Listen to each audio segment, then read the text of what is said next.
how I became a reader.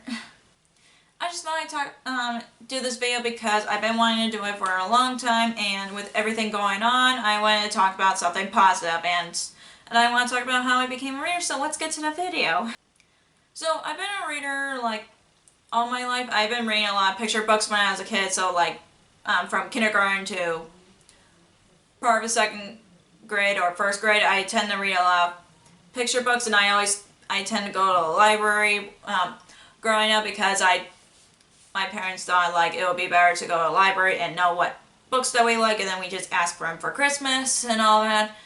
So, and then I started reading picture books, or not picture books, chapter books in the second grade, and that's how I fell in love with the Magic Treehouse series and the Cam Jansen series, and I just fell in love with reading. And of course in the second grade I wanted to be a writer too, but that's the whole point. But in elementary school it was very difficult for me because like I have Asperger's, so it's a learning disability, that's the mental health that I had. So like in the elementary school we have like this system where each book has a different reading level. So like if you read a book, then we take the quiz on the computer, and then if you get all the questions right, you can go to the next level, but if you got some of the questions wrong, you stay to the level that you're at. So I was not allowed to read Harry Potter in elementary school because of that, because my reading levels have been very different from everybody else. It's like a very struggle for me to take tests and all that. That's part of my struggles with my mental health. So it's like I felt like I was rushing myself and tests and all that. So that's why I've been struggling a lot with having Asperger's. But that's not the whole point. But that's and I just love reading because it really helps me with my mental health. It like takes my mind off of what's going on in the real world. So I've been a reader since then.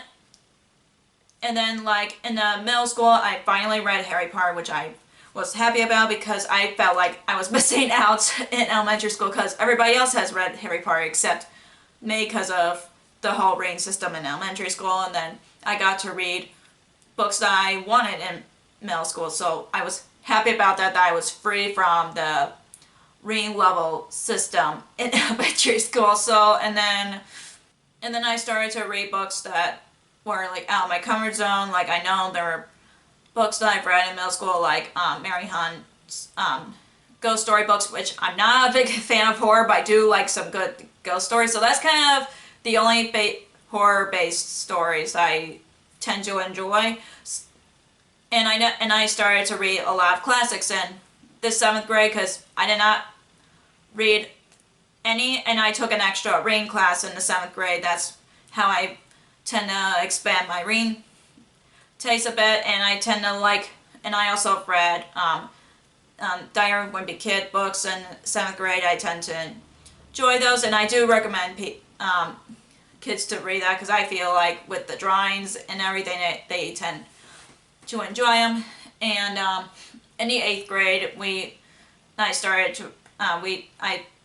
so like in the 7th grade I read a lot of classics like Romeo and Juliet from Shakespeare, and then A Christmas Carol, Robin Hood, etc. So I read a lot of classics in the 7th grade, and that's how I fell in love with classics. I know many people are not a fan of classics, and that's why they rather read the retellings than original material. So I'm okay with people not liking the classics because I know that's not for everybody, but I tend to enjoy classics a lot, and that's how I fell in love with classics in middle school. And then we get to high school. I've read a lot of young adult books, obviously, like The Hunger Games. That really changed my life because I was like, I don't want to like make this as a negative video, but I was bullied when I was in high school, and reading The Hunger Games really changed my life because like from reading the first book and the rest of the series, I tend to notice that the message behind The Hunger Games is there's always hope, no matter how bad the situation is. So that's how I became a big fan of The Hunger Games, even though I was a fan of Twilight before The Hunger Games. But The Hunger Games became my all-time favorite series since then. And of course, my friends know that I'm a big fan of the Hunger Games, and then I got excited with the movie, and then that encouraged them to read the Hunger Games, which is funny to me because I know some of them weren't big of a reader as me, but they still accept me for who I am.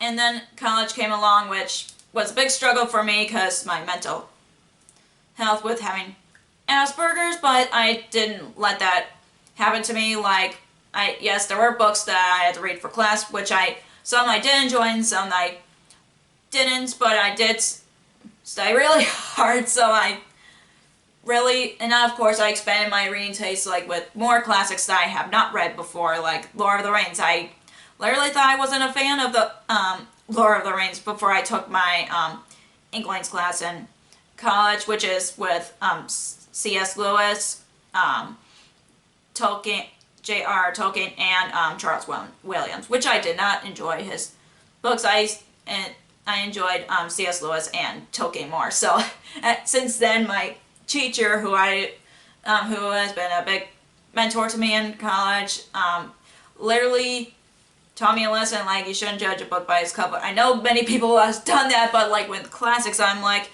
oh, I feel like I'm not going to enjoy this. And surprisingly, there are some that I actually really enjoyed, like Pride and Prejudice. I thought was not going to enjoy it, even though I do like romance books, which sounds really weird to me. So yeah, and I feel like that's pretty much it with this video because there's not a lot to talk about except books have changed my life. Like since I became a reader, like I want to read more classics since I'm an adult, and then I want to expand my reading taste other than like young adult books, and then of course read some adult books obviously because I know there's some have grabbed my interest, but then some of them have intimidated me. So, but I'm not gonna let that bug me because I still want to expand my reading throughout my life. So I'm just happy that I'm a reader, and of course I'm happy that I have a boyfriend who also enjoys reading as me, even though he's not big of a reader as me, but he has helped me expand my reading as well, so I'm very lucky to have a boyfriend that helps me expand my reading taste a bit. So that's all about me talking about how I became a reader. If you enjoyed this video, give us a thumbs up and comment down below how you became a reader, or like if you were like not much of a reader when you were a kid and then you became a reader as you got older, something like that. I don't know, but just tell me in the comments down below how you became a reader.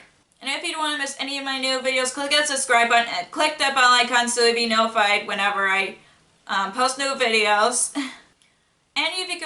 And you can follow me on social media like Facebook, Twitter, Instagram, and Goodreads, which all links will be down below for you guys. Thank you so much for watching, and I'll see you in my next video. Bye!